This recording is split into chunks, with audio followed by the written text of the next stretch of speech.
अस्सलाम वालेकुम। आज हम डिस्कस करते हैं क्लासिफिकेशन ऑफ लिपिड को, यानी लिपिड को हम डिवाइड करते हैं डिफरेंट कैटेगरीज में, जिसमें से हमारे पास इसाइल ग्लिसरॉल्स हैं, वैक्सीज है, फास्फोलिपिड्स है और टर्पेनॉइड्स है। तो सबसे पहले हम डिस्कस करते हैं इसाइल ग्लिसरॉल को। हमारे पास जो इसाइल ग्लिसरॉल्स है they are composed of fatty acid and glycerol, यानी ये हमारे पास बनते हैं फैटी एसिड और ग्लिसरॉल से। अब ये हमें नहीं पता कि कितने फैटी एसिड्स हैं या कितने ग्लिसरॉल्स हैं, आगे इनके स्ट्रक्चर में हमें पता चल जाएगा। हमारे पास जो most wide spread most common ये है वो है हमारे पास ट्राई इसाइल ग्लिसरॉल, जिसको हम दूसरा नाम देते हैं न्यूट्रल लिपिड्स।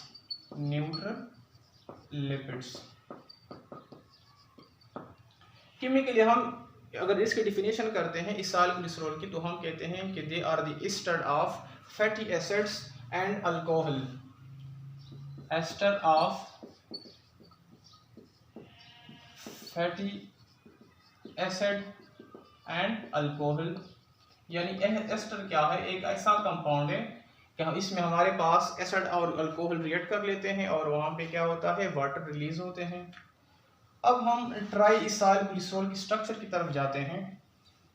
ट्राई इसाइल ग्लिसरॉल, इसमें हमारे पास कितने फैटी एसिड्स होते हैं? तो वहाँ पे हमारे पास ट्राई इसाइल ग्लिसरॉल में 3 फैटी एसिड होते हैं, 3 फैटी एसिड, और इसमें हमारे पास एक ग्लिसरॉल होता है। ये जब आपस में मिलते हैं हमारे पास 3 वाटर के मॉलिक्यूल रिलीज होंगे, जो स्ट्रक्चर बनेगा, जो कंपाउंड बनेगा, उसको हम कहते हैं न्यूट्रल लिपिड या ट्राई ग्लिसराइड या ट्राई इसाइल ग्लिसरॉल। तो फैटी एसिड में हमारे पास क्या होता है? कार्बन, ऑक्सीजन, हाइड्रोक्सल और अल्काइल ग्रुप। ये हमारे पास एक फैटी एसिड का फार्मूला है। अब यहाँ पे कितने हैं? 3 हैं, तो इस तरह हम 3 ड्रा कर लेते हैं। ऑक्सीजन हो गया, हाइड्रोक्सल हो गया, अल्काइल ग्रुप हो गया, फिर हमारे पास कार्बन, ऑक्सीजन, हाइड्रोक्सल और हमारे पास अल्काइल। ग्लिसरॉल एक मॉलिक्यूल है, तो ग्लिसरॉल में हमारे पास 3 कार्बन एटम होते हैं, हाइड्रोजन, और इसमें हमारे पास होते हैं हाइड्रोक्सल। इस तरह हमारे पास हाइड्रोजन और हाइड्रोक्सल, हाइड्रोजन और हाइड्रोक्सल। तो ये किस तरह, मतलब ये आपस में मिलते हैं, 3 वाटर के मॉलिक्यूल रिलीज होंगे। 1 वाटर मॉलिक्यूल, ये दूसरा वाटर का मॉलिक्यूल है, ये तीसरा का वाटर मॉलिक्यूल है, यानी हमारे पास 3H2O प्लस ये निकाल के क्या बनेगा हमारे पास? ट्राइग्लिसरॉल या इसाइल ग्लिसरॉल्स। हमारे पास फैटी एसिड में जो नंबर ऑफ कार्बन एटम होती है वो होती even number of carbon atom, यानी जुफ्त होते हैं, ऑर्डर नहीं होते, और वो होते हैं 2 से लेकर 30 तक होते हैं फैटी एसिड में। स्ट्रेट चेन में होंगे, इसके साथ साथ इन कार्बन के साथ हाइड्रोजन एटम अटैच होगा और दूसरा इनके साथ अटैच होगा कार्बो ऑक्सिलरी ग्रुप, COOH। हमारे पास फैटी एसिड को अगेन हम डिवाइड करते हैं 2 टाइप्स में, saturated fatty acid and unsaturated fatty acids. Saturated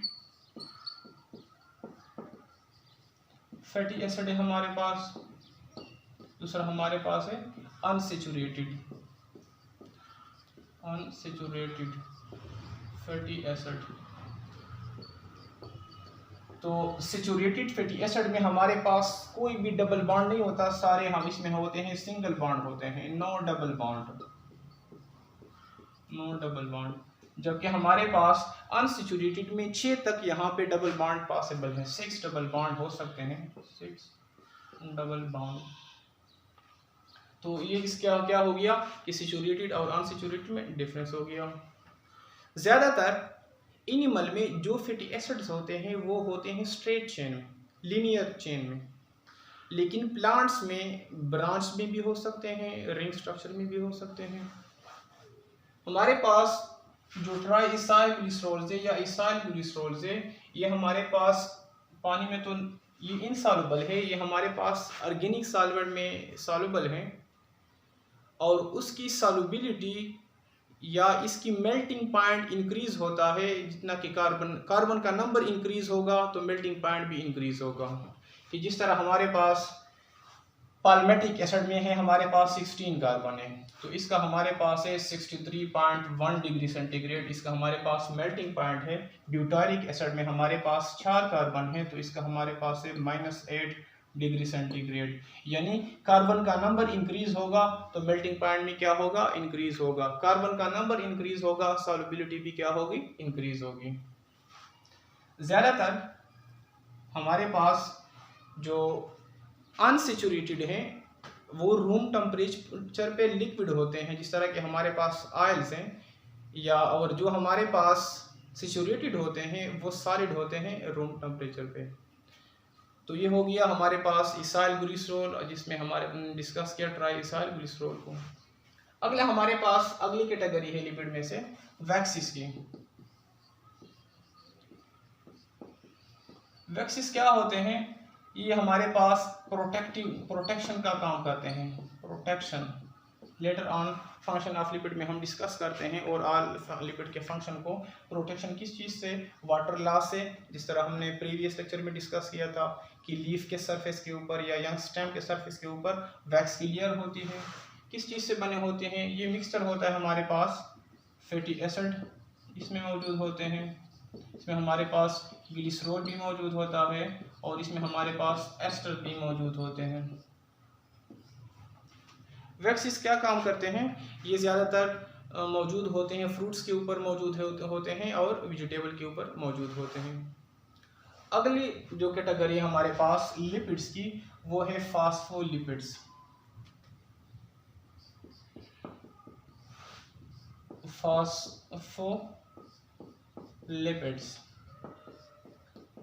phospholipid हमारे पास डिराइवेटिव्स है फास्फेटिक एसिड, यानी ये फास्फोलिपिड निकले हुए हैं फास्फेटिक एसिड से, या हम ये कहते हैं कि the phospholipids are the derivative of phosphatidic acid. Phosphatidic acid क्या है, इसमें हमारे पास होते हैं ग्लिसरॉल होते हैं, इसमें हमारे पास फैटी एसिड है, और इसमें हमारे पास है फास्फोरिक एसिड है। ये ज़्यादातर सेल मेम्ब्रेन में मौजूद होते हैं। एनिमल के सेल मेम्ब्रेन में ये मौजूद होते हैं, हमारे पास बैक्टीरिया के सेल मेम्ब्रेन में, प्लांट के सेल मेम्ब्रेन में। हम कहते हैं कि phospholipid are the major constituents of cell membrane of animals, bacteria and plants. अगला जो हमारे पास है, सबसे हमारे पास जो कॉमन फास्फोलिपिड है वो से फास्फेट डाइकोलिन, जो कि मोस्टली प्रेजेंट होता है सेल मेम्ब्रेन में। और इस चीज लिपिड्स की वजह से, यानी ये लिपिड्स सेल मेम्ब्रेन को इलास्टिसिटी एंड फ्लूइडिटी प्रोवाइड कर लेता है। The lipids provide the elasticity and fluidity to the cell membrane of animal cell, plant cell and bacterial cells. अगला हमारे पास है टर्पेनॉइड्स।